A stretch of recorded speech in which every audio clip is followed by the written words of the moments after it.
Get set for the biggest night in the NFL. Peter Schrager, Ryan Clark, they are at Lambeau this hour. And to talk some NBA, Bobby Marks, Monica McNutt. Let's begin there with the game of the night. Steph Curry and the Warriors try to take a 2-0 lead against the 2 seed in Houston. I gave Graziano a Western Conference seeding quiz. I told him Houston was 2. He didn't believe me, but it's true. Under 3 minutes to go, Thompson misses. This is the story of the night and perhaps in all of the playoffs. Look at Jimmy Butler and the awkward fall on his tailbone after the rebound.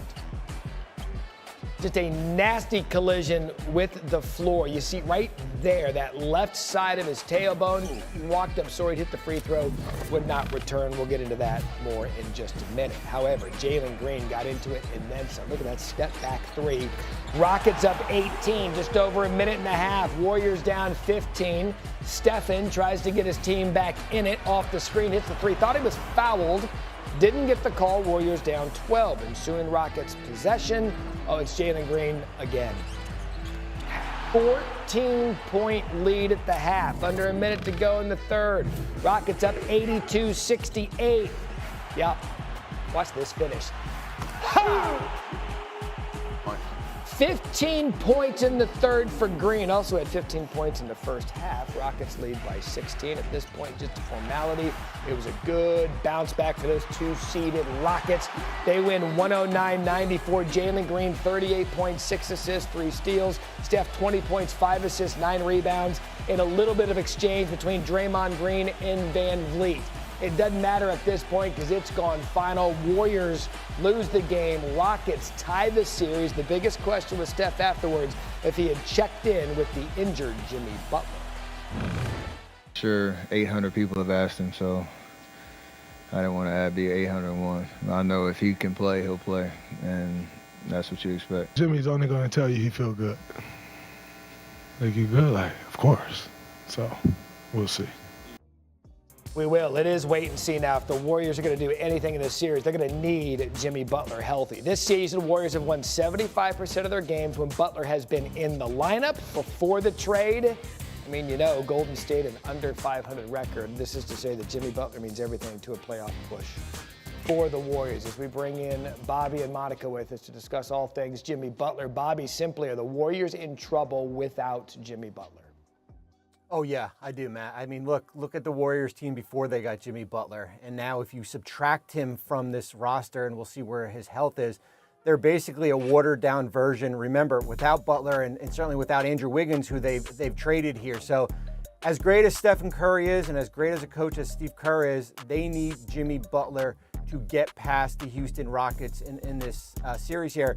The good news is that they don't play until Saturday night, so they do have a couple days off. But of course, they need They need a healthy Jimmy Butler on the floor for them to get past Houston.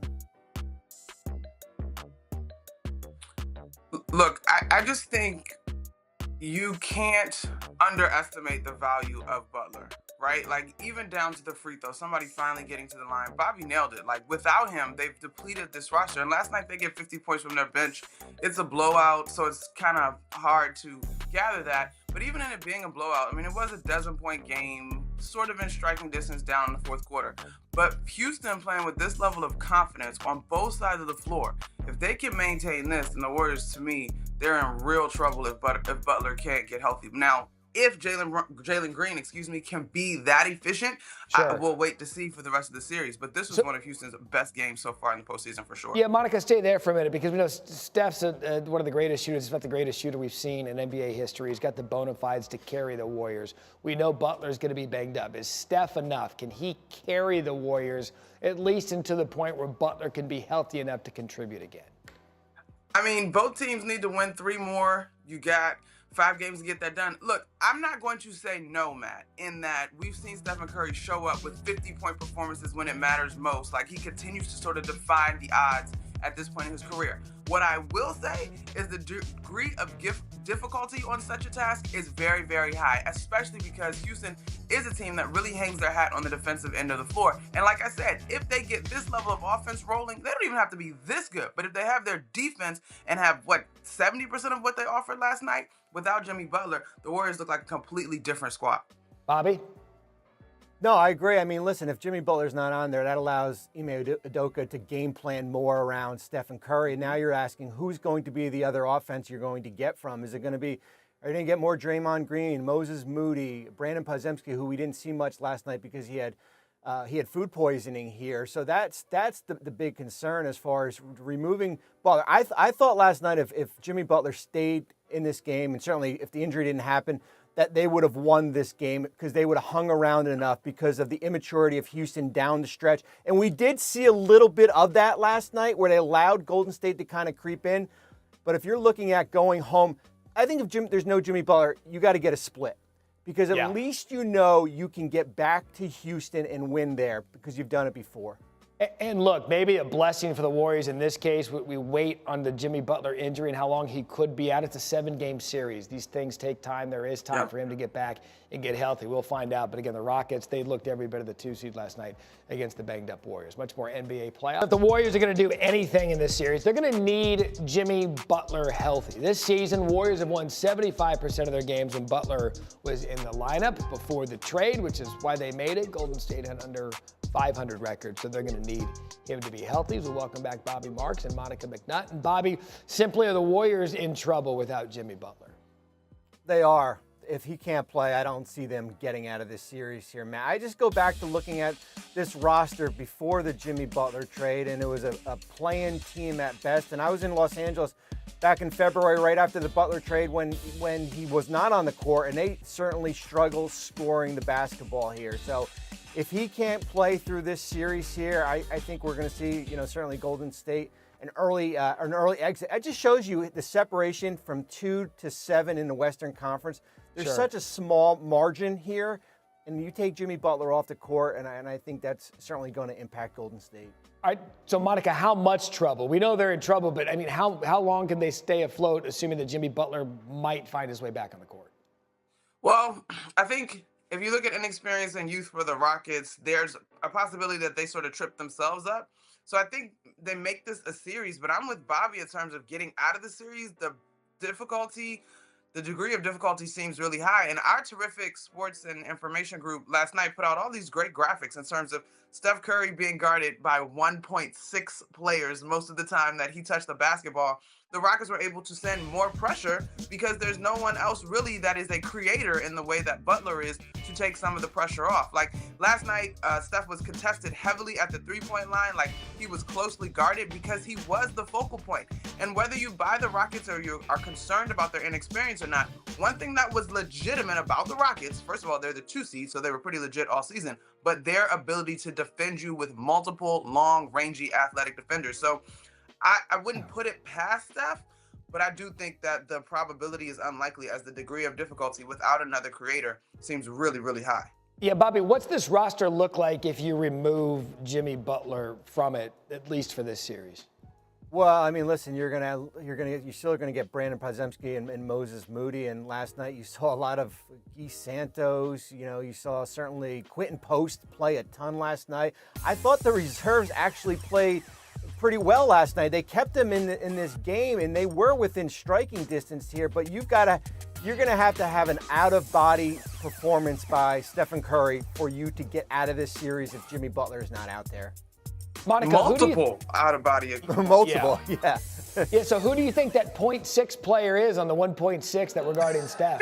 Well, obviously, and you know what? The Thompson twins, they showed a shot of their parents in the stands. They have a great family, Asor and Amin. Obviously, last night, Asor has to deal with Steph. Amin has had to deal with Jalen Brunson. The Thompson twins, they have big-time defensive responsibilities in this postseason. So, but I think when you look at Easton, Thompson, even Green last night, I thought he played good defense. I think Van Vliet played one of his best games in the series so far after a subpar game 1 for him. So I think as a collective, though, Ime Udoka is a guy that has been able to energize this Rockets team and get them to a 2 seed overall, and is going to have them playing tough and locked in.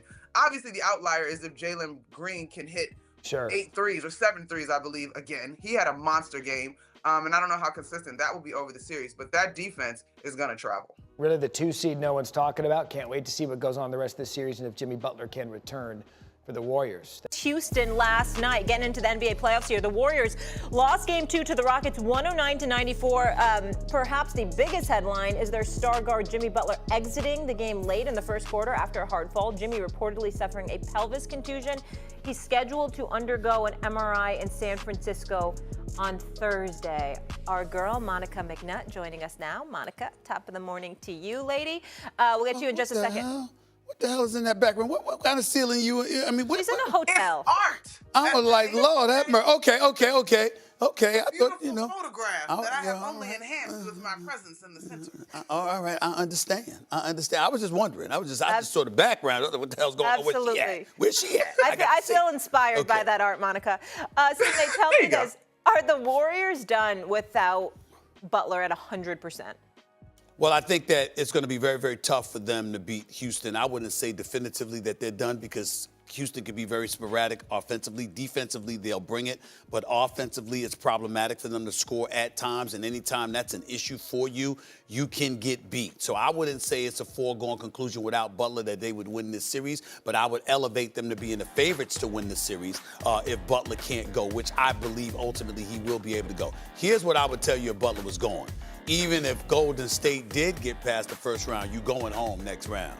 I mean, you ain't winning. You ain't beating the Lakers or Minnesota without Jimmy Butler if you're the Golden State Warriors. That I would tell you. With Jimmy Butler, you could be going to the conference finals. Without him, you could go home in the first round, but you definitely be going home in the semifinals. That's where I'm at. Yeah, I'm with you, SA. This is a big deal. I mean, there's two reasons that you think, oh, goodness, this is bad. One, if Jimmy Butler is out, they have traded away anybody that would have been able to potentially step in, right? And so you're literally looking at a depleted roster. Second, and we saw this last night, and our terrific sports and information group put out great numbers about this, but without Jimmy Butler on the floor, Stephen Curry was defended by 1.6 players per shot, right? So basically, the Rockets were able to send nearly the double team. But that is important to note because it's the most that he's seen that sort of volume in a playoff game under Steve Kerr. And so the Rockets defense has the type of athletes, has the scheme that they can really make life difficult on Stephen Curry. And without a true creator in Jimmy Butler, like, that load is just going to be so persistent and consistent. Now, as you have pointed out, Stephen A., Stephen Curry is the best shooter that God has ever created.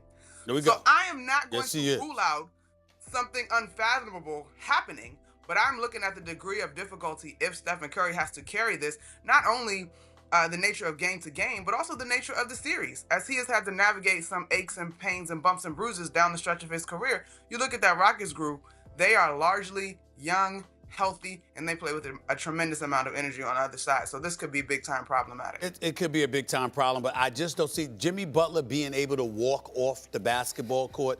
He's just a guy. I mean, the worst case scenario is that I see him missing Game 3. That's the worst case scenario. Well, I can't see him being out longer than that. Not Jimmy Butler. He's just too rough.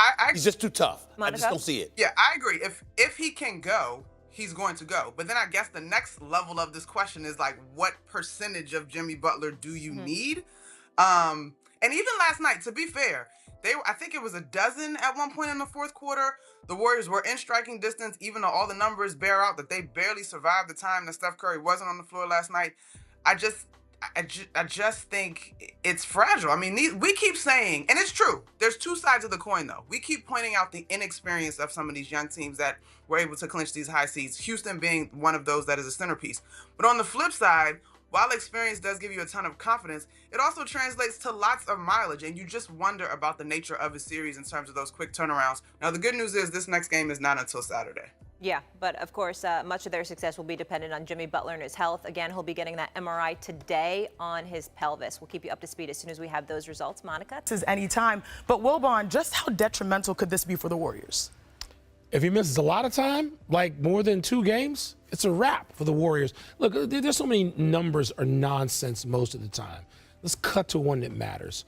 Record of 25-27 is what the Warriors were. It's not a small sample size before Jimmy Butler got there. That's 11th place. That's play-in. They're a completely and utterly different team. They know. They're not unaware of this. And so that is what led Draymond Green to say, we win a championship now with Jimmy Butler. Without, they're likely to go home. Now, if they can get a split in those 2 games in San Francisco, and they can get Jimmy Butler back if he has some his time. Knowing Jimmy Butler, I don't know that he's going to miss it, but he's got to be really himself, Shanae. You know what I mean? So if they can get him back in a split, in a 2-2 series, we know they can win in Houston, but his health is paramount. Yeah, it absolutely is paramount. And if you think about it, the Warriors, you mentioned the schedule. There were 2 games under 500 this season before acquiring Butler and in games that he missed. But after the trade, they won 75% of their games with Jimmy. So he will be crucial. Now, the Warriors, they had to use some lineups that normally they wouldn't due to Butler's injury and also Podziemski's his sickness. So let's get to our front office insider, Bobby Marks, to break down what are the Warriors' options moving forward. Well, this is the lineup when Jimmy Butler's healthy. And as Michael said, the record speaks for itself here as far as the impact that Jimmy Butler had. Here's the group over here that you're basically pulling from if Jimmy Butler can't play, or even if he's limited. I think the guy that we're certainly going to keep an eye on is Jonathan Kuminga, right? If Jimmy Butler can't play, how do they get his confidence back? How do they get to the Jonathan Kuminga of old? But here's the concern. These are the 2 games so far. Minus 14 points per 100 possessions with Jimmy Butler off the court. Here's what we watch. The beauty with Jimmy Butler is the non-Steph Curry minutes. When Butler is on the court and Curry isn't. This is game 1, +7. Here's game 2, minus 12. So what happens if Butler can't play? Is Curry going to be playing 40, 42 minutes a night? You're going to need a Superman human effort from him. That's the biggest concern for me, is those non-Curry minutes and who basically fills those. A lot of people, Ramona, might be looking at Jonathan Kuminga, but he's in an awkward situation, knowing that going into the playoffs, it wasn't really clear whether he would be a key factor. I think people know he probably was not going to be designed when 100% to be on the floor, but now he has a bigger role. I mean, Che, you're a player. When your coach comes to you before the series and says, I don't know if there's going to be a big role for you. Like that's hard to internalize, especially for a young player as talented as Jonathan Kuminga. We know how much money he said no to at the beginning of this season. He has an opportunity to go look elsewhere in the offseason if he wants to get a bigger deal. But he has not been able to share the court very well with Jimmy Butler this year. They take up the same space. They haven't played well together. If Jimmy Butler's not able to go, and by the way, Steph Curry and Jonathan Kuminga both had this kind of an injury. Steph missed 2 games with it. Kuminga missed 1. So, Wilbon, what you're talking about of how much time he might miss, that's kind of what we're looking at. How do you, as Jonathan Kuminga, in this situation, go from your coach telling you may not be that involved to now we absolutely need you? The bag. He wants to get the bag. That's his motivation. Got to let it go. Forget feelings at this point. You know, Jonathan Kuminga actually perhaps played his best basketball of the season against the Rockets. He averaged 21 points per game. He actually had 33 points in 1 game against them. So, also, when you look at that stat about what the record is without Jimmy Butler, Kuminga missed a lot of those games too. He's got to shake it off. He's got to play. He brings some athleticism that the Warriors need in this series. So, hey, JK, you want to play and you want the bag, this is your time. But let me tell you this real quick. There is some hope, though. Bernie Lee, Jimmy Butler's agent, texts me saying, pray for the bear. That tells me that's some optimism for Jimmy. Well, listen, there better be some optimism expressed somewhere else as it relates to Kuminga, and that's with Steve Kerr. Yeah. Don't forget, I mean, I know, Steve, we look at the roster, and coaches don't lengthen rosters in the playoffs unless they have to. Steve Kerr played for Greg Popovich and Phil Jackson at times where they had to go to say to somebody after an injury or someone was slumping in that lineup, hey, I need you to be out there now. Don't forget what I told you on the eve of the series. We got to go to you. We're bringing you from the bullpen. That's all nice. That's all fine. That's all dandy. But shouldn't there be optimism for the winners? Let's get back to the winners, because a big reason the Rockets were able to walk away. Where are you from again? From Houston. A big reason they're able to walk away with a win is because of Jalen Green. The player in me, when I heard that, got chills. Because that's a level of vulnerability that you're giving people to what that moment meant for him in Game 1, but also what it meant to bounce back in Game 2. So shout out to Jalen Green for giving us the truth there. Now, Wilbon, you said yesterday that this would be a dominating performance by the Rockets. So is it hard being right all the time? No. Yeah, but wait. Did he predict the Jimmy injury, though? No, I don't have to. What? What did I say in that text to you last night after that? The Rockets were going to win that game last night regardless. They were down when Jimmy went out, and God knows, Jimmy Butler's been one of my favorite players for his whole career, and I want to see him back in there. The Rockets were going to win that game. The Rockets are in a similar situation, and we'll get to them in a minute, as the Pistons. Those first games when you are together as a group where the lights are too bright, first of all, that was just, you mentioned expressing vulnerability. That was truth or facts, as they say now. Big facts, actually. That's what that was. 100. And so they got over that last night. And I thought it was Sengun, so I wasn't right. I said Sengun's going to have 35 and 15. He got the 15, but it was Jalen Green with the 35 plus. The Rockets have that capability. And that's where Kuminga comes in. Yeah. Again, he's got some athleticism. He can go eye to eye with those guys. Well, I don't know how many Warriors can do that otherwise. But I don't know if it's eye to eye or hand to hand, fist to fist. Jump.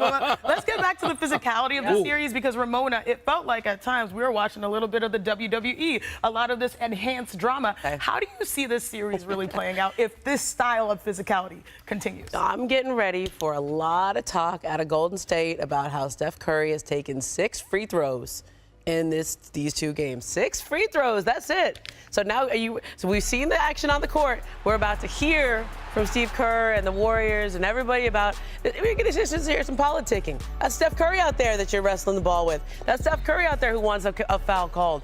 Draymond was like, I thought game 1 was more physical. That's Draymond. He's always going to be the bark, and he's always going to tell you this is not bothering me. But if Steph Curry's not getting to the line and Jimmy Butler's not in there and he's the guy that gets to the line, this is not going to be a good situation. Again, something on Steve Kerr. Right? Who did we say Steve played for again? That would be 2 guys who on their off days knew exactly what they needed to do to get the attention of guys in striped shirts going into the next game for their stars. You know, a lot of times teams take the personality of their coach. You mentioned Steve Kerr. Well, Ime Udoka was remember, gritty, journeyman player, fighting to live, and that's the identity of this team. And they're going to keep fighting, and then they're going to, I don't blame them. Hey, if you ain't cheating, you ain't trying.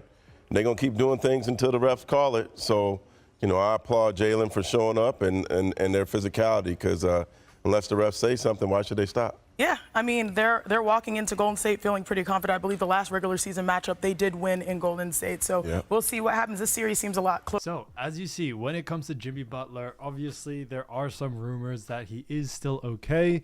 He isn't ruled out just as of yet, and I think it will start to be more of a game time decision, as they do have a couple of days rest before the next game. So, when it comes to Jimmy Butler, obviously it is a very, very good time due to the fact that when it has come rest time, he does have a couple of days just to rest to see if he can get better by, the time that game 3 comes around. Now, obviously, looking at Jimmy Butler and the fall, there has been a lot of controversy, whether it was intentional, whether it wasn't. I'm not going to be going through that because obviously fans of Warriors definitely have different opinions to the rest of the NBA. Also, some other NBA fans also do reckon it may have been intentional. Either way, I do believe coming into this game 2, whether Jimmy Butler is still okay or not for the series, I do believe Golden State Warriors need to learn how to play better. Jimmy Butler definitely adds a lot to this team, and we definitely saw that when they traded for him, and we saw a spike in Golden State Warriors on their efficiency out there on offense and also on defense as well. But they can't rely just on Jimmy Butler. Everyone else needs to continue to step up if in case anything like this happens later down in the playoffs. So it's definitely time for the Golden State Warriors to take a really hard look at themselves and to really start to push forward. Obviously, having Steph in this team, a lot of the teams that they will face off against, and especially Rockets doing it in game 2, there is going to be doubles, maybe even triples sometimes sent his way, and other players definitely need to step up and hit those shots. So we definitely are expecting that from the Golden State Warriors coming into this next game. Now, recapping about what happened at game 2, we definitely saw the Golden State Warriors not really be them true selves, especially when Jimmy Butler went down, but they actually lost that game 94-109. So it definitely wasn't the greatest look for them. Obviously, looking at, Steph Curry, he had 20 points in that matchup. He went 6 from 15, 4 from 9 from the 3, which is pretty decent. However, there was no other player that scored above 15 points. You had actually Quinton Post who had 12, you had Pat Spencer who had 11, and then Moses Moody had 12 as well. So you can definitely tell they needed more offensive firepower out there. Their defense was good, their offense just wasn't up to the standard that we usually tend to see.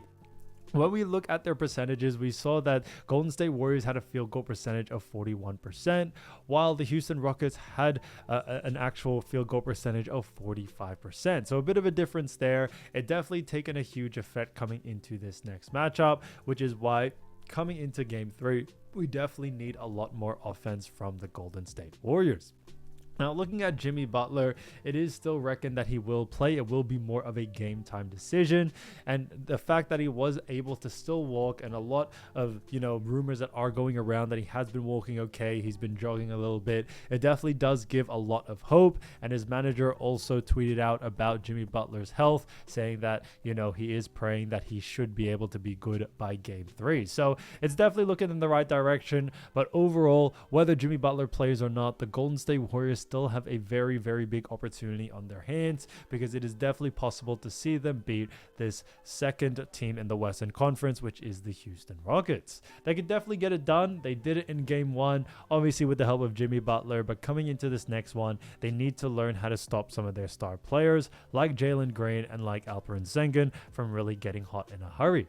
That is definitely where they struggled the most. We definitely saw Houston Rockets not do too well in that Game 1 due to the fact that Warriors actually did a fantastic job at restricting their points. However, we saw in this next game, Jalen Green went off. He had 38 points. Alperen Sengun, he had 17. Definitely not his usual standard, but still had a big game because he had 16 rebounds to back it up as well. And we saw a huge rebounding difference because the Golden State Warriors actually only had 33 rebounds while the Houston Rockets had 47. So there's a huge rebounding discrepancy there, and that's why it is very important for the Warriors to really start picking it up. I do believe the Golden State Warriors probably need to start looking at having more big men, kind of run the floor, whether that's Trace Jackson-Davis, whether that's also Quinton Post or even Kevon Looney, but they need more size out there.